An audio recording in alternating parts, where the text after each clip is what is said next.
Can women have it all? And what does having it all really mean? And why aren't these questions ever posed to men?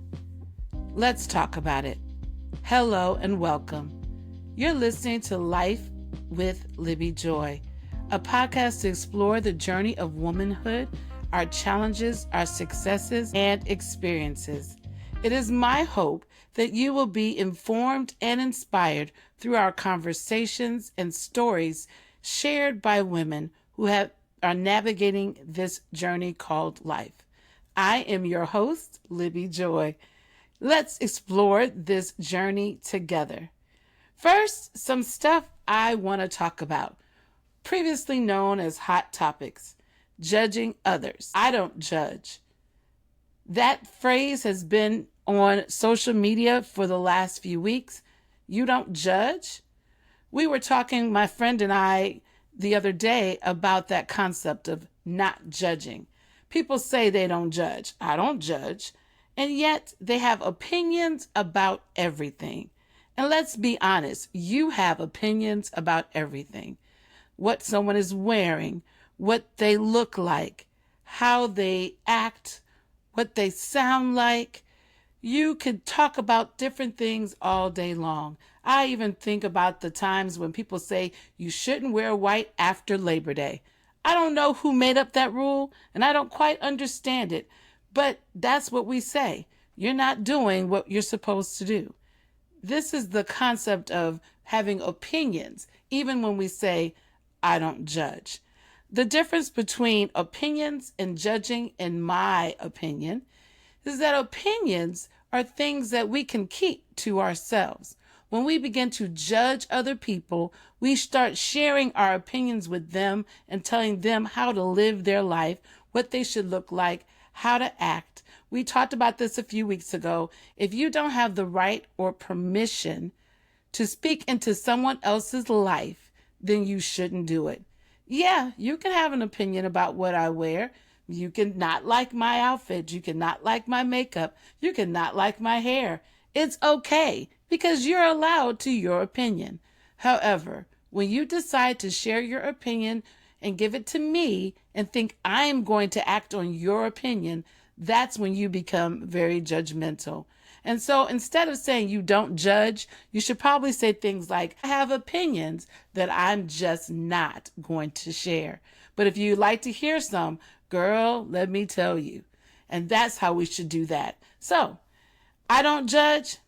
The better conversation is I have opinions that I just don't share. And that's all I really have to say about that issue. It's one of the things I just wanted to talk about today. And so before we begin our main theme, I just wanted to go and say that there are always opinions that we have. And our opinions are why we can do things like podcasts. And it's okay to share our opinions when they are asked for or when you just decide to share them. But let's talk about our main thing today. And our main thing today is a great conversation that we should have as women. Can women have it all? And this question has been posed for so many years, over and over and over again, from the beginnings of time, when we talk about women in the workforce, when we talk about women being successful in careers, all these conversations happen. Can women have it all? And first, before we actually go into can women have it all, I want to make sure I defined what having it all really means to me, because our conversation of can women have it all needs to have a premise of what does that mean? When I thought about that, the definition I had was that you could be successful in every area of your life. If you are a mother, you can be a successful mother. If you're in the workforce, that you're successful at your job or your career. If you are at home, you can be successful being a stay-at-home mom. Whatever you decide to do, there's success in it. And each and every area of your life, you're successful. Now, that's where the crazy part happens, because often women have so many different areas that we have to be successful in. And a lot of times people feel like, how can you juggle or manage all of those things and they all be successful? You have to fail at one of those things in your life. I'm not sure who told us that we can't be successful in every area of our life. I'm not sure who put that myth out there that we can only do one thing successful or one thing well, and everything else is kind of mediocre. But the truth is, there is a way that I believe that yes, women can have it all. And so I'm going to just start from my first thoughts about that. Can you be successful in multiple areas of your life? I just mentioned your home, your career, your relationships, your motherhood. Yes, you can. I've been looking at stars who do very successful movies or Broadway shows, and they have these wonderful children that they're raising and they're spending time with.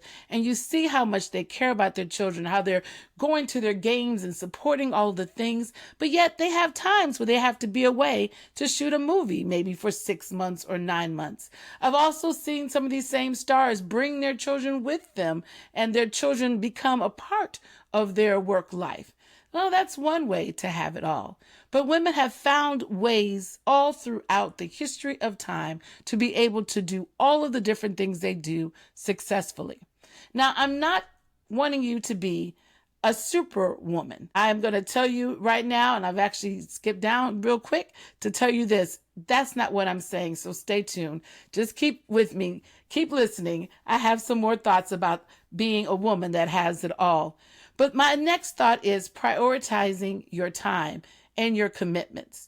One thing I've noticed about women who are successful in every area of their life is that they have schedules and calendars. Yes, calendars and schedules. It's okay to have a schedule. I'm going to say that again with excitement and authority because I'm one of those people who need one. It's okay to have a schedule. And often we get lost in the rigmarole and the hustle and bustle of life because we are not organized with our time and our time commitments.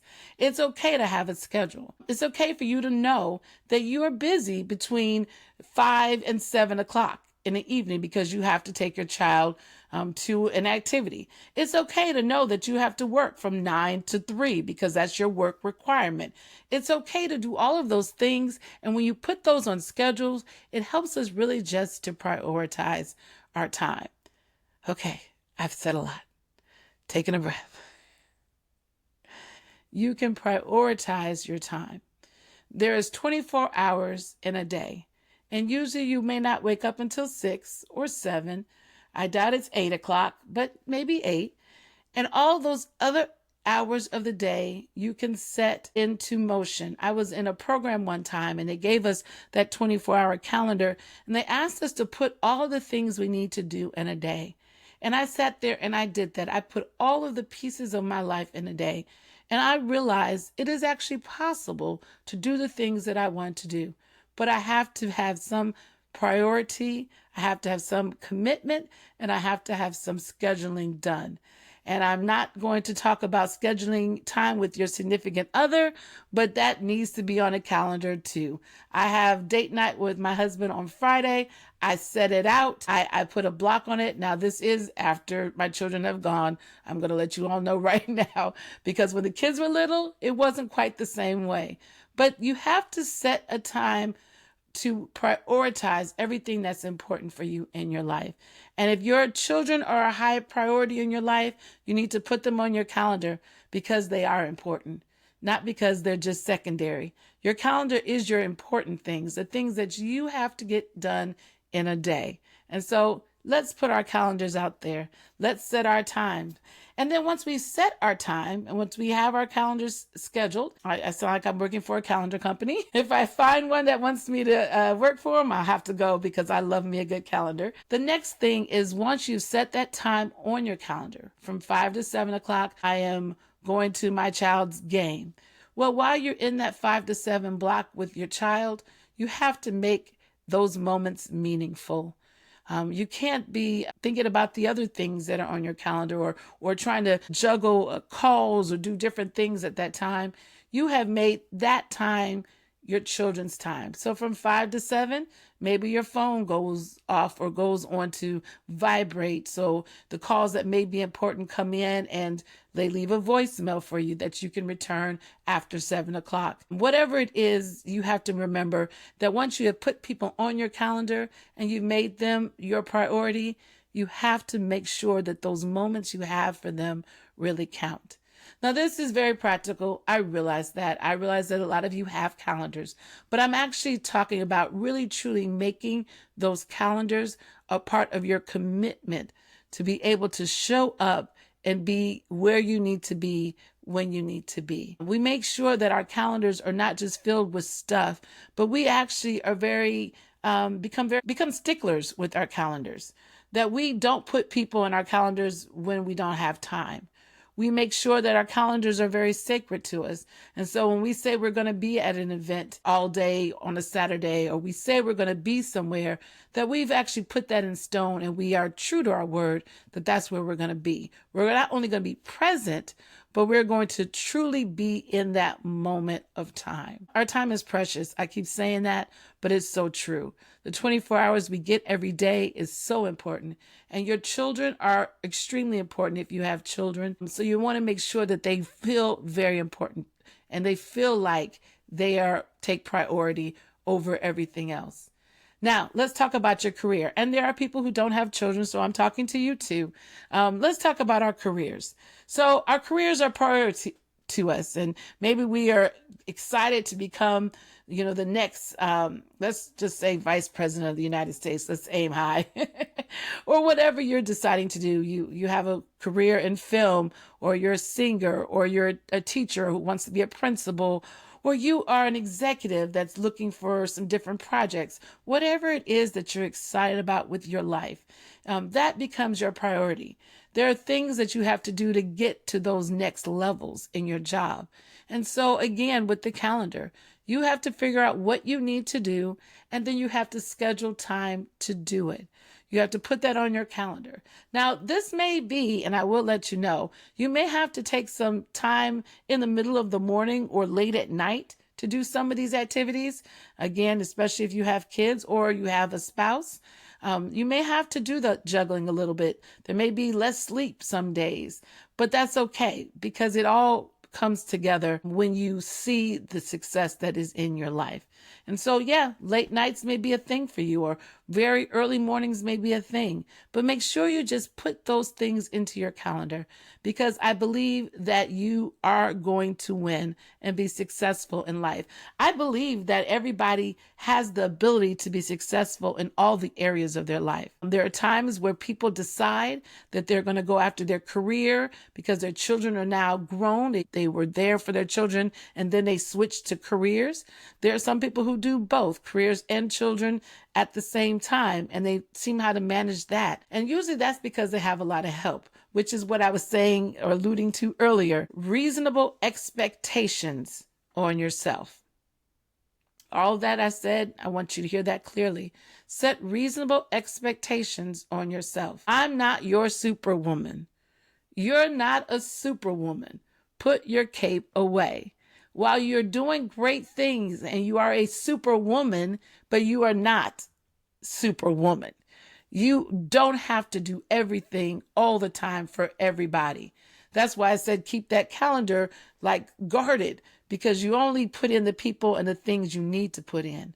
However, once you put them in, you have to make sure that you set reasonable expectations for yourself. And this is another one that we forget as women. It's okay to ask for help. It's okay if you need assistance with your children, you need a nanny or a babysitter. It's okay if you need time away to do your activities for work and you may need your husband to do some things extra that he usually doesn't do. It's okay if you have these things that you have to manage and flip around. It's okay. It's okay to say, I can't do that because I'm tired. I need rest. That's okay. And I'm saying that to say, please be mindful that your health is still very important. Your mental, your emotional, your spiritual, all of those pieces of your health are very important. And so, as I always say, be careful to take the time that you need for your own joy moments, because that is how you are successful in life. When you decide, these are the things I want to go for, this makes me happy, I'm going to move toward these things. But you also take the time to sit, to reflect, to retrieve, to recover, to recuperate, to rebuild, to re-strengthen, and then go out and do it again. That's a lot. But my conversation with you is this today, that success in every area of your life. Can women have it all? Yes, we can. We just have to make sure we do these things. And some of your core things that I mentioned, your core thing in your life, whatever your high priority is in your life, that is what you need to focus on. That's where the majority of your calendar and your time has to be placed. Your time in your calendar can change. Your priorities in different seasons change, but you make sure that you have purposefully put those things in place to become the successful woman that you desire to be. This question always poses a thought about regrets. And the reason I made this a part of my podcast today is because I have talked to a lot of women who have had regrets for not going after what they wanted to do. They've had regrets that maybe they went after what they wanted to do so much that they missed times in their children's lives. I've heard people talk about those regrets, and I hear them and I understand that sometimes you feel like you did too much on one end and not enough on the other. That's where grace comes in. You have to learn how to forgive yourself. That sometimes when you're excited about one thing and you had all the energy to do one thing, you put it all into something, that some of the other things that you love to do maybe failed or you didn't get to them as much as you wanted to do.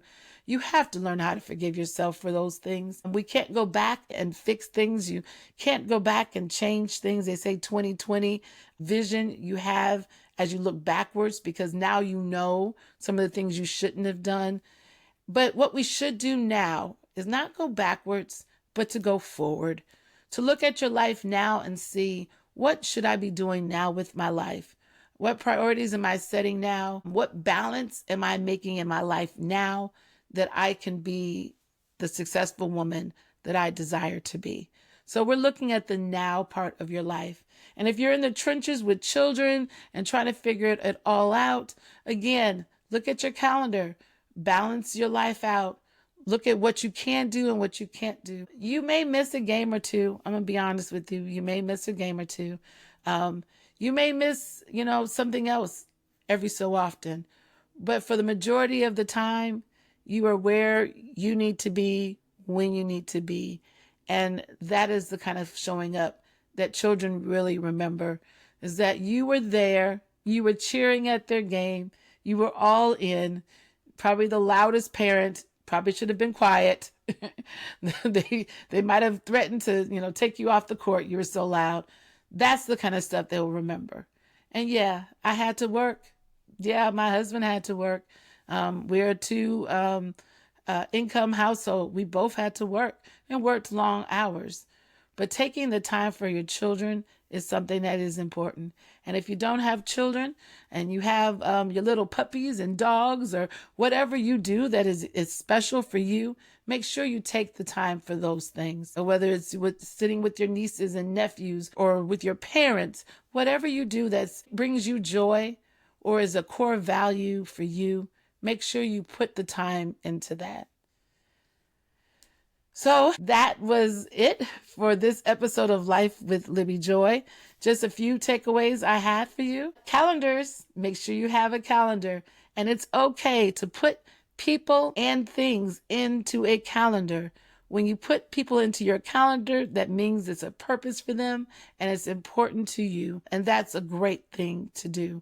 Make sure you prioritize that time after you put them in your calendar to make those meaningful moments that you're there, that you're present, that you're with them when you're on their time in your calendar.